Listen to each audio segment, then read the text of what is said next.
राज्याच्या राजकारणामध्ये दिवसेंदिवस वेगवेगळ्या घडामोडी पाहायला मिळत आहेत. प्रत्येक कार्यकर्ता आपल्या नेत्याच्या वाढदिवसाला भावी मुख्यमंत्री किंवा भावी पालकमंत्री अशा प्रकारचे बॅनर लावत असतात. रायगड जिल्ह्याचा पालकमंत्री कोण होणार हा विषय संपूर्ण महाराष्ट्रभर चर्चेत होता. एकीकडे महाडचे आमदार भरतशेठ गोगावले यांना मंत्रिपद मिळाल्यानंतर रायगडचं पालकमंत्रीपद मलाच मिळणार असं स्वतः आमदार गोगावले यांनी देखील यापूर्वी अनेकदा सांगितलं होतं. तर नामदार अदिती तटकरे यांना मंत्रिपद मिळाल्यानंतर देखील रायगडचं पालकमंत्रीपद मिळवता आलं नाही. सध्या रायगडचे पालकमंत्रीपद रत्नागिरीचे पालकमंत्री असलेले उदय सामंत यांच्याकडे आहे.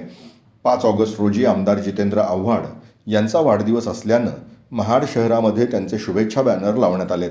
परंतु या बॅनरवर रायगडचे भावी पालकमंत्री आमदार जितेंद्र आव्हाड असा मजकूर लिहिण्यात आल्याने सर्वत्र चर्चा सुरू झाली आहे. येत्या काही दिवसातच विधानसभा निवडणुका जाहीर होणार असून महाड शहरामध्ये लावण्यात आलेल्या या बॅनरला पाहून सर्वांच्याच भुवया उंचावल्या आहेत.